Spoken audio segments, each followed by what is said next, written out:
Yang terkasih, selamat berjumpa kembali. Dalam pelajaran kali ini, pokok bahasan yang hendak kita bahas ialah tentang hak asasi manusia dalam terang kitab suci dan ajaran gereja. Adapun tujuan pelajaran, setelah mengikuti pembelajaran ini, kalian dapat menjelaskan kasus hak asasi manusia di Indonesia. Dan yang kedua, kalian mampu untuk menjelaskan hak asasi manusia dalam terang kitab suci dan ajaran gereja. Yang ketiga, kalian dapat menyebutkan tokoh-tokoh pejuang hak asasi manusia di kalangan gereja Katolik. Dan yang terakhir, yang keempat, kalian dapat menjelaskan perjuangan gereja terhadap penegakan hak asasi manusia.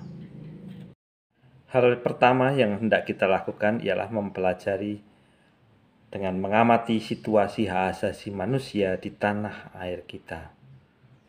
Saya tidak akan menyebutkan kasus per kasus, tetapi ada 3 pernyataan penting yang dapat menjadikan cermin atau dasar pengamatan kita bagaimanakah perjalanan hak asasi manusia di tanah air kita ini.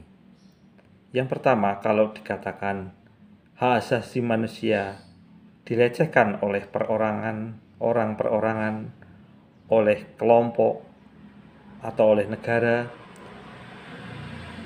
tentu saja ini tidak menutup kemungkinan. Tetapi semua yang terjadi, kasus pelanggaran hak asasi manusia, entah itu oleh orang perorangan, oleh kelompok, segera diatasi oleh pemerintah. Dalam perjalanan sejarah memang terjadi banyak kasus-kasus pelanggaran hak asasi manusia, tetapi tidak begitu saja dibiarkan. Ada tindakan, ada penyelesaian. Tidak jarang kelompok yang satu memaksakan kepada kelompok yang lain. Orang yang satu memaksakan pada orang yang lain. Pelanggaran terjadi, bahkan pemerintah negara pun dibuat repot karena ada kelompok-kelompok yang memaksakan kehendaknya sendiri, yang mengacaukan, yang ingin mengganti Pancasila. Mereka berusaha untuk menarik negara ini untuk berjalan ke kiri atau ke kanan.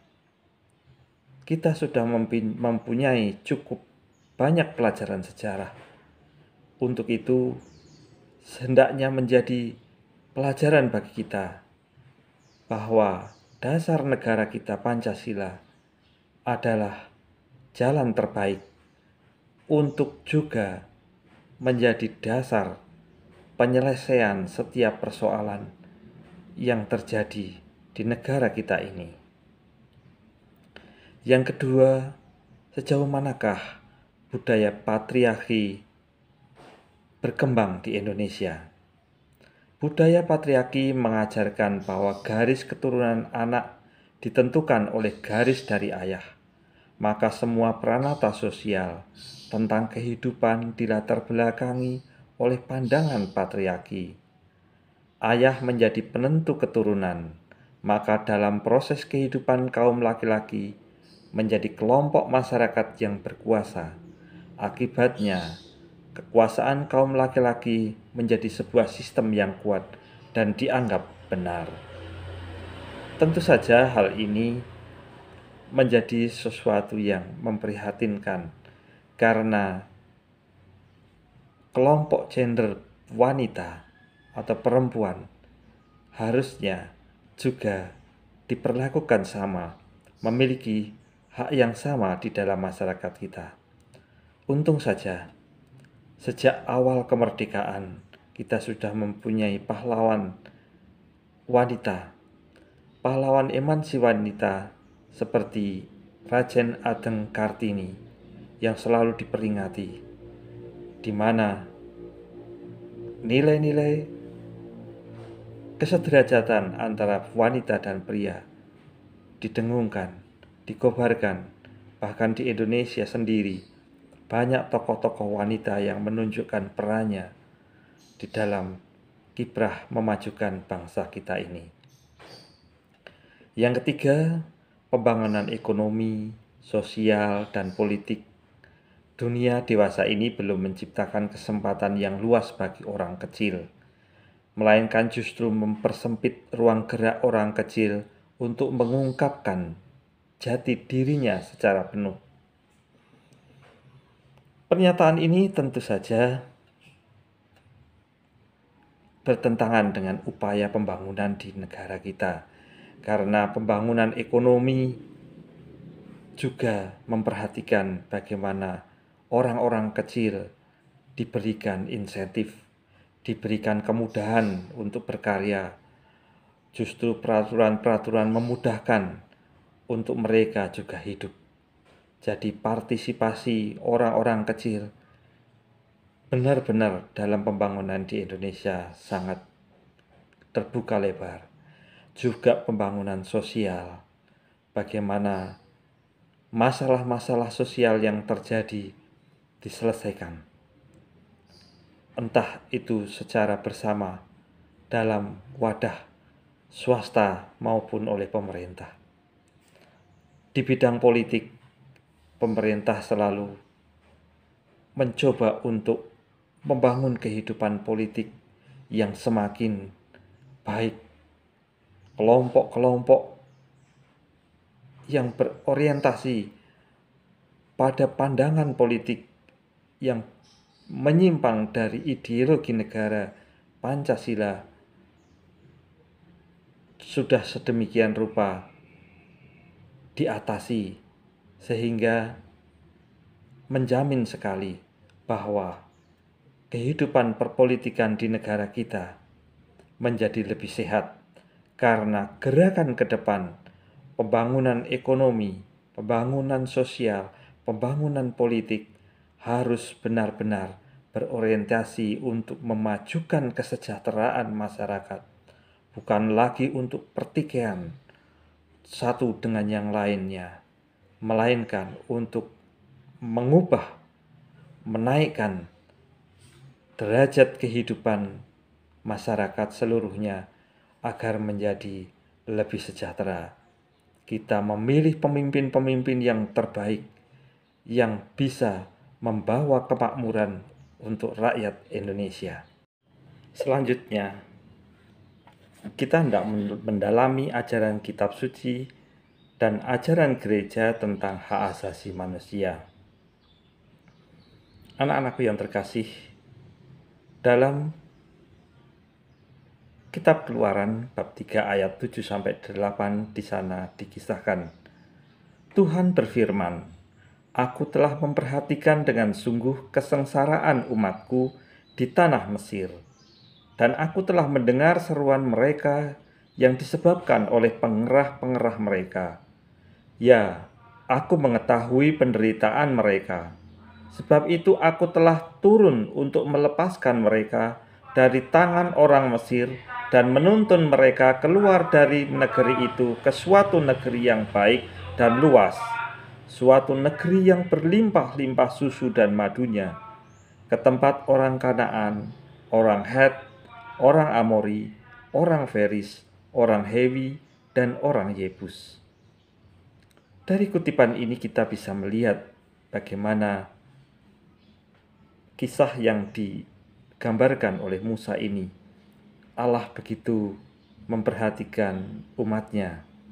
Kesengsaraan menjadi keprihatinan Tuhan, sehingga menjadi motivasi Allah untuk berusaha turun mengatasi apa persoalan yang dihadapi oleh umatnya, untuk melepaskan mereka dari tangan orang Mesir, untuk menuntun orang Israel keluar dari negeri Mesir ke negeri yang kembali ke negeri yang dijanjikan.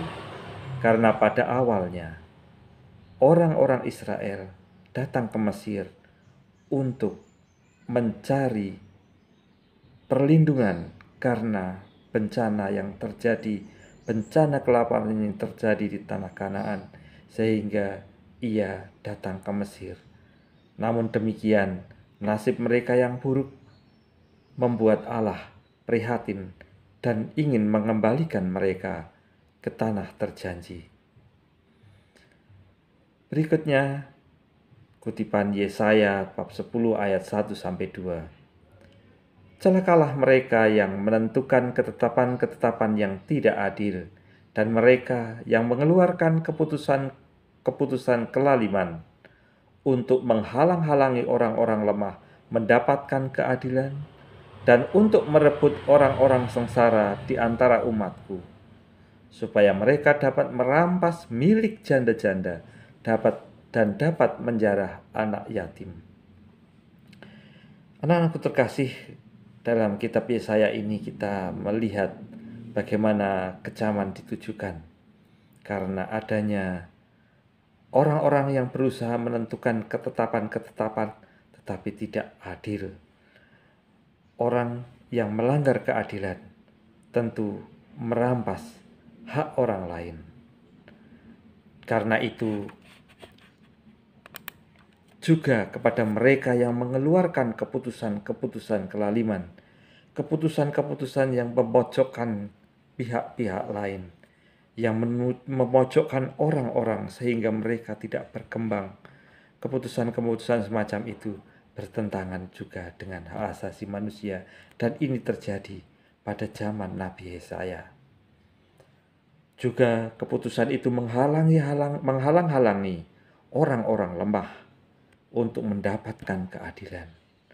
Menghalang-halangi untuk mendapatkan keadilan. Orang-orang lemah tidak mampu untuk mencapai hak-hak mereka. Dan yang berikutnya lagi, pada saat itu mereka merebut hak-hak orang sengsara agar dapat merampas milik janda-janda dan menjarah anak-anak yatim yang tidak terlindungi oleh orang tuanya. Inilah situasi yang sangat memprihatinkan, sehingga Allah mencoba untuk menolong mereka, membantu mereka melalui Musa maupun melalui kenabian Nabi Yesaya. Dalam Perjanjian Baru kisahnya pun berbeda, karena dalam Perjanjian Baru, Sang Juru Selamat, Sang Mesias, Yesus berhadapan dengan orang-orang yang sungguh-sungguh menjadi orang-orang yang bertentangan dengan kehendak Allah. Dikisahkan dalam Matius bab 23 ayat 2-4. Ahli-ahli Taurat dan orang-orang Farisi telah menduduki kursi Musa. Sebab itu turutilah dan lakukanlah segala sesuatu yang mereka ajarkan kepadamu, tetapi janganlah kamu turuti perbuatan-perbuatan mereka.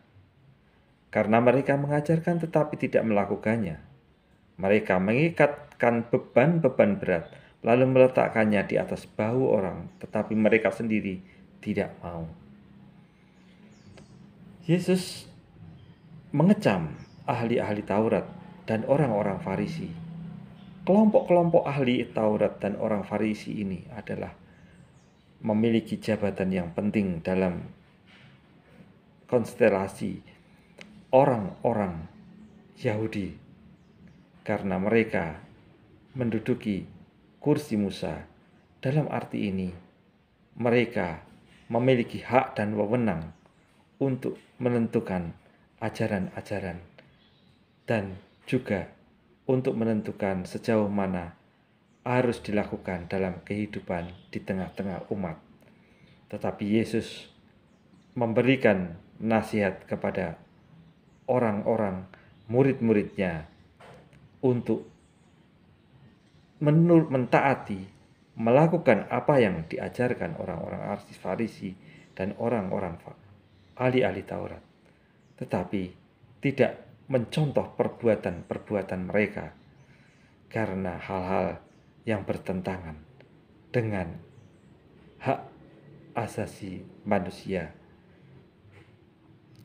Berikut lagi dalam kutipan Injil Yohanes bab 8 ayat 1-11.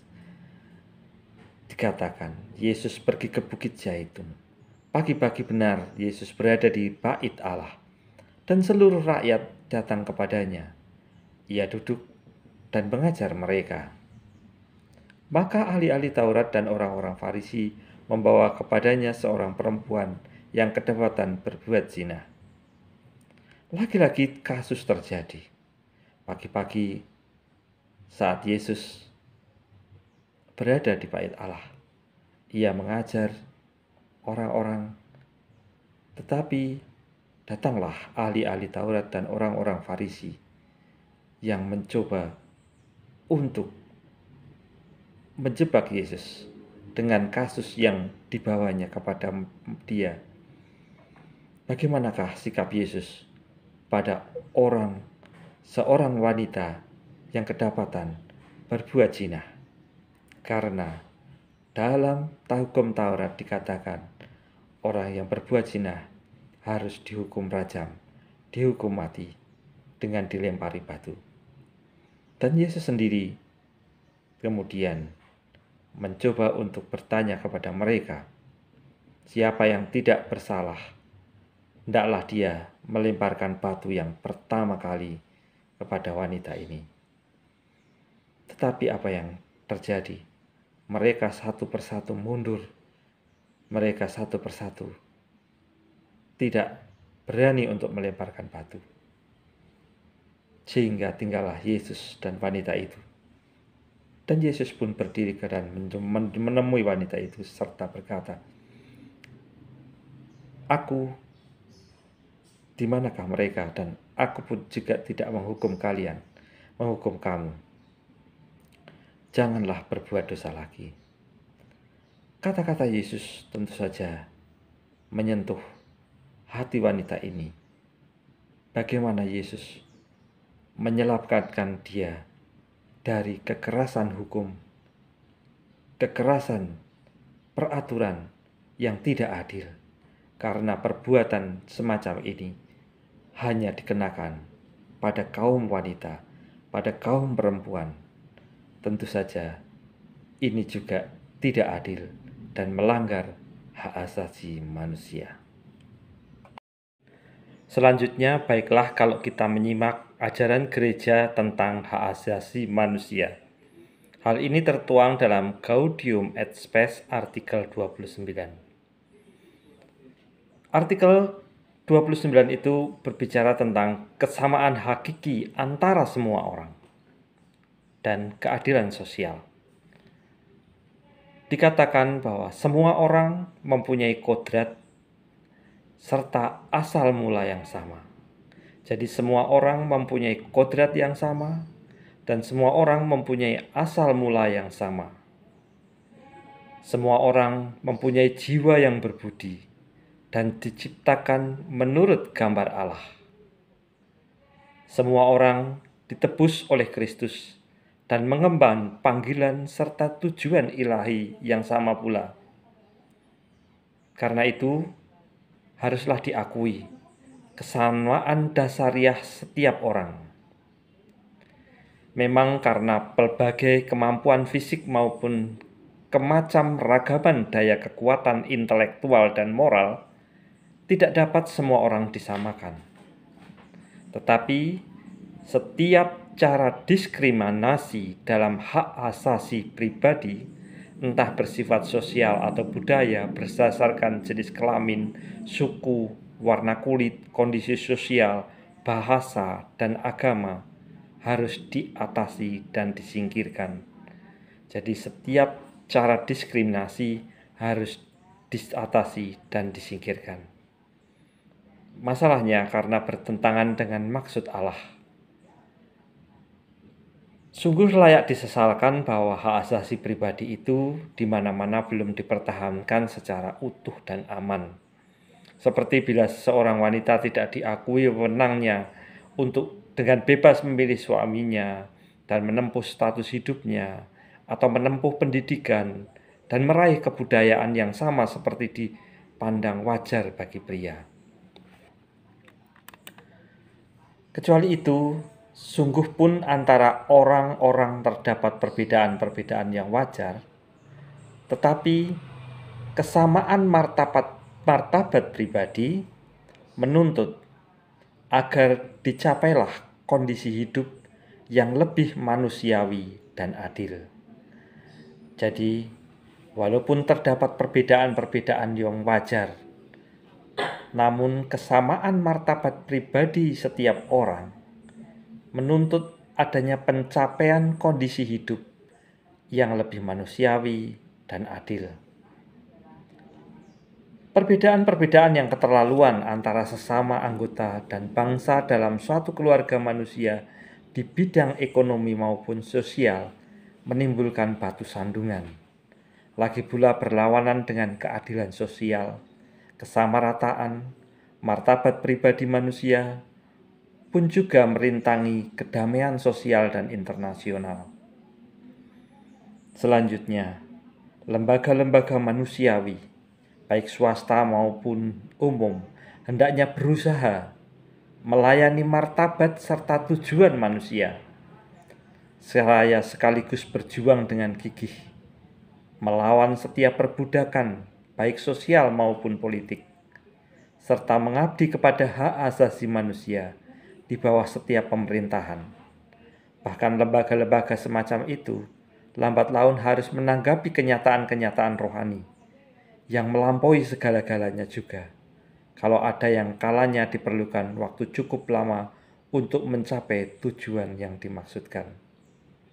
Nah, anak-anakku yang terkasih, itulah ajaran dan pandangan gereja tentang hak asasi manusia yang tertuang dalam Gaudium et Spes artikel 29 yang patut untuk kita renungkan, untuk kita dalami, dan untuk kita pahami benar-benar dalam kehidupan ini. Akhirnya anak-anakku yang terkasih, kita sampai pada pelajaran untuk menyimak kisah beberapa tokoh pejuang hak asasi manusia Katolik. Saya mohon kepada kalian untuk bisa mencari tahu tentang tokoh-tokoh di bawah ini. Tokoh-tokoh seperti Ibu Teresa dari Kalkuta, Uskup Agung Helder Camara, dan Romo Mangunwijaya PR. Tiga tokoh ini adalah tokoh-tokoh Katolik yang patut untuk kita kenang dan patut untuk kita pelajari, karena dalam diri mereka kita menemukan penghayatan untuk penegakan hak asasi manusia pada zamannya. Selamat mempelajari, selamat berjumpa kembali pada pokok pelajaran yang selanjutnya.